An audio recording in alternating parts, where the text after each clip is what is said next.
Hey everyone and welcome to Storytime. My name is Jake and today we are going to be looking at the subreddit r/prorevenge, where people tell us their best stories on when they got revenge on someone or something they didn't like.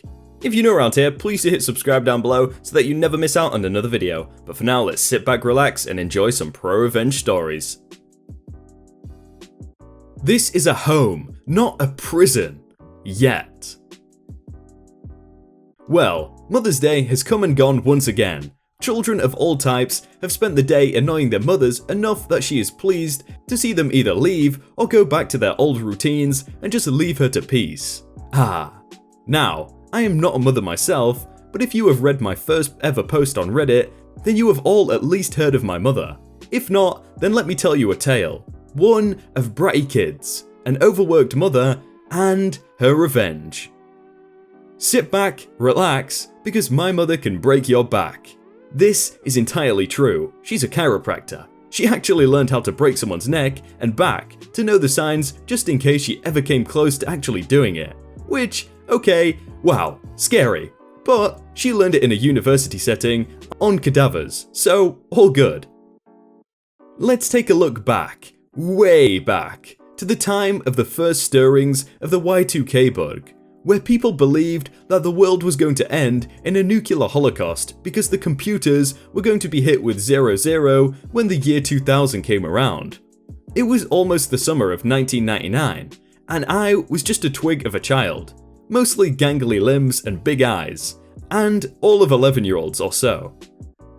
Our cast for this tale is A, my eldest step-sibling, N, the catalyst of this tale, M, me, the Bambi-looking gullible mofo who should have known better, Lou, stepbrother, my age, and he should have known better too, K, younger sister by 2 years, and L, youngest, the baby of the family. Now, my mother remarried a man we shall call RG when I was about 8 years old. Due to the whole soap incident, he delegated all forms of discipline to her when it came to punishing us all on a whole. So, due to her working long 13-hour days to support us all, and the lack of allowance for doing chores, because, let's face it, 6 kids tends to run you dry if you try to keep up with it all. We, the children, started slacking off. This did not sit well with my mother, who used her usual threat of, "I will go into your rooms and whatever is on the floor goes in the garbage." This is something we have all heard in our lives, but us younger kids, as in me and all below me, totally believed she would do it. Until this one faithful day. It was gorgeous outside. The sun was shining, spring had brought new leaves to the trees, and all the neighborhood kids could be heard screaming through the streets, because the 90s were a time of uncontrolled childhood chaos, where parents happily released their spores into the wild, and drank wine while they didn't have to think about their hellspawn until the streetlights flicked on. Unfortunately for us, my mother decided that this gorgeous weekend day was best used for picking up the slack that we let get away from us. She demanded we clean our rooms while repeating that well-known phrase we all know and despised. We groaned, we whined, we relented and started to comply. But then my sister, N, the stone-cold and wisest of the elder sisters, just shrugged and ignored the order. Her and A shared a room, practically having one side of the upper floor, which had a wall knocked down and renovated into almost like a mini apartment sans kitchen, all to themselves. And at the knowing age of 13, N, and 15, A, they both decided that they had better things to do that day than listen to our mum. A left to go on a date with her boyfriend she made the year before, and N sat in her room on her computer, a giant PC of a thing linked into a separate line so the dial-up wouldn't fudge our phone systems.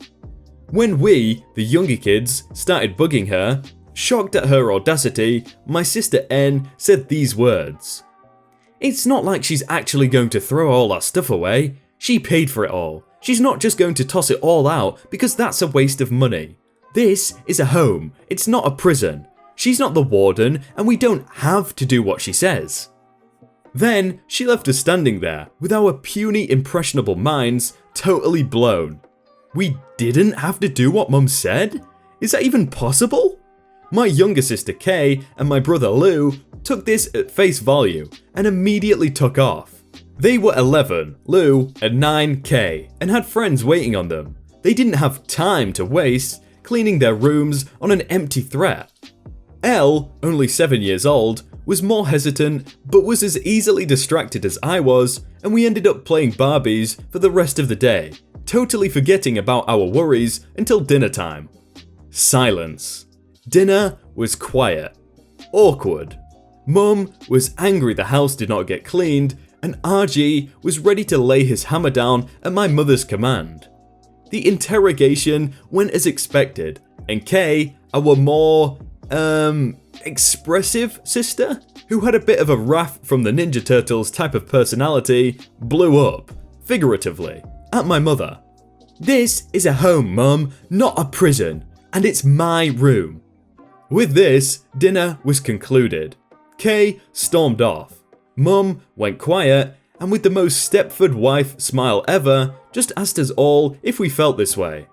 My elder sisters agreed immediately, not really caring because of the teenage angst, and we younger kids slowly nodded at their insistent stares. I see. And that was that. No punishments, no scoldings or groundings, and the rest of the weekend went off without a hiccup. We should have known something was up. Mum sent all of us off to school Monday herself, which was unusual because she usually woke before us and was gone by the time we finished brushing our teeth. We then wouldn't see her until dinner, later in the day, but she made us a big breakfast, hinted at a surprise for us when we got home from school, kissed us goodbye, and sent us happily out of the door. Now, I'm sure you're all thinking that I should get on with it. What was the revenge, and how does it fit into the pro? Well, I'll tell you. Mum's revenge. While we were at school, Mum, RG, and some of his friends came in and got rid of everything that would be enjoyable to a child. The basement was emptied and cleaned. All computers, video games, Game Boys, CD players, rodeos, and TVs were taken. Dressers and closets were emptied, toys upon toys were tossed, colourful blankets and sheets removed from beds, decorations, pencils and colouring tools, papers and scissors, glue, basically any and all craft supplies, gone.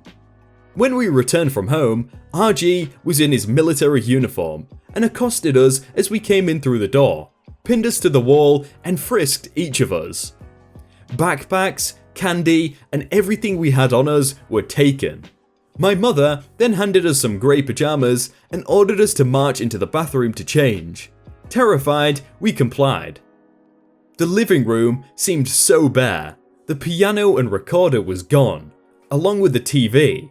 The puzzles and games usually kept in the room gone from the shelves. The bathroom was no better. Bare of except Head and Shoulders and a bar of soap on a string for some reason. It smelled strongly of bleach. We were then sat down on lawn chairs, the couch occupied by my stone-cold mother as we waited for every child to arrive in silence. Welcome to the month of hell. We watched as my mother tossed all of our clothes into a garbage bag. All toys and art supplies from our backpacks followed, and RG was in uniform with his scariest expression as my mother went through our new itinerary for life from now on. Wake up at dawn, PT in the mornings through the town led by RG, oatmeal with no sugar for breakfast, then off to school.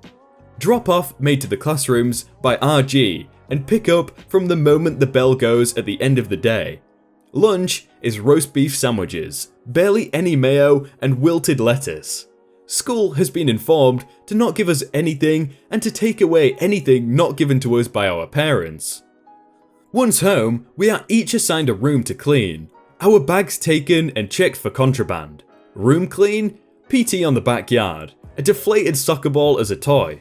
Nothing else. Leave the fenced-in area and you get extra punishment. No friends, calls, or escape. Dinner was cold peas, corn, beans, and mystery meat. No butter, salt, or ketchup allowed. You don't take care of your home, you don't deserve your home. Welcome to prison.